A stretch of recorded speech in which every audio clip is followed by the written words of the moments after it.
हाय, मी सखी. तुम्हाला सगळ्यांना इथे सरकारने बोलवलं असेल ना? हा, सरकार म्हणजे काय राज्य सरकार वगैरे नाही. सरकार म्हणजे आमच्या मातोश्री.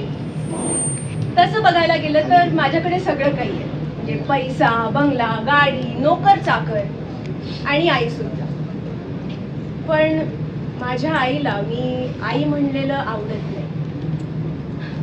मी तसं दाखवत जरी नसले तरी माझं मन फक्त तिच्या प्रेमासाठी झुलतं. आणि माझी खात्री आहे एक ना एक दिवस ती मला प्रेमाने मिठी मारेल आणि म्हणेल, तू माझी मुलगी नाही. हो नाही, माझे बाबा आहेत ना, ते काय असंच म्हणतात, तू माझी मुलगी नाही. नमस्कार, मी गिरीजा. आमच्याकडे ना मी, माझा लहान भाऊ आणि माझे बाबा असं आमच्या तिघांचं एक छोटंसं कुटुंब आहे. तसे काही आम्ही फारसे श्रीमंत नाही होत, पण जसे आहोत ना अगदी सुखातच बघा. पण कष्टाला तयारी आहे माझी.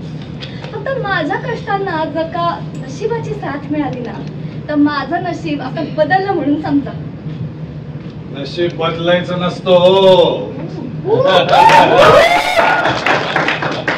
नशीब वरबाडायचं असतं, ते बी दुसऱ्याच.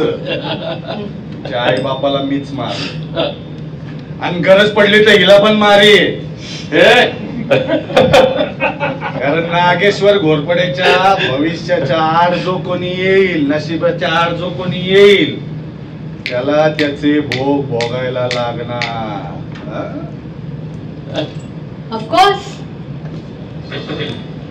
आमचे दादासाहेब जे बोलतात ना ते करून दाखवतातच. जरा जपू ना, हवं त्यांच्या नावातच नाग आहे.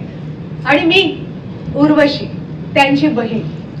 त्यांच्या मुलाच्या मनात आईविषयी मी ऑलरेडी भरपूर विष उतरवलंय.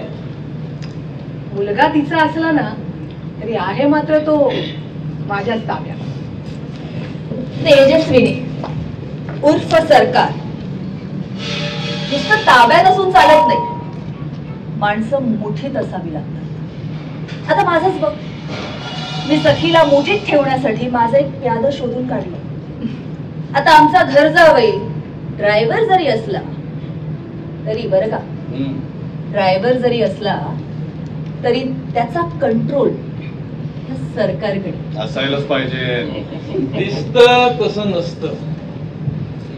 काय यांना असं वाटतं की सगळे जे काय डाव आहेत यांनाच माहिती आहे, पण खरा लपण डाव हा काना खेळणार कसा ते लवकर कळेल. कोणी कितीही डावपेच खेळो, कोणी कितीही डावपेच खेळो, शेवटी ज्याचं आहे त्याला मिळताच. कितीही कंट्रोल करायचा प्रयत्न केला, ओरबडायचा प्रयत्न केला, वरच्याच्या दरबारात न्याय मिळतोच. माझी साथ गिरिजाला आहेच आणि आम्हा सगळ्यांना आमच्या नशिबाची आणि तुमची. येस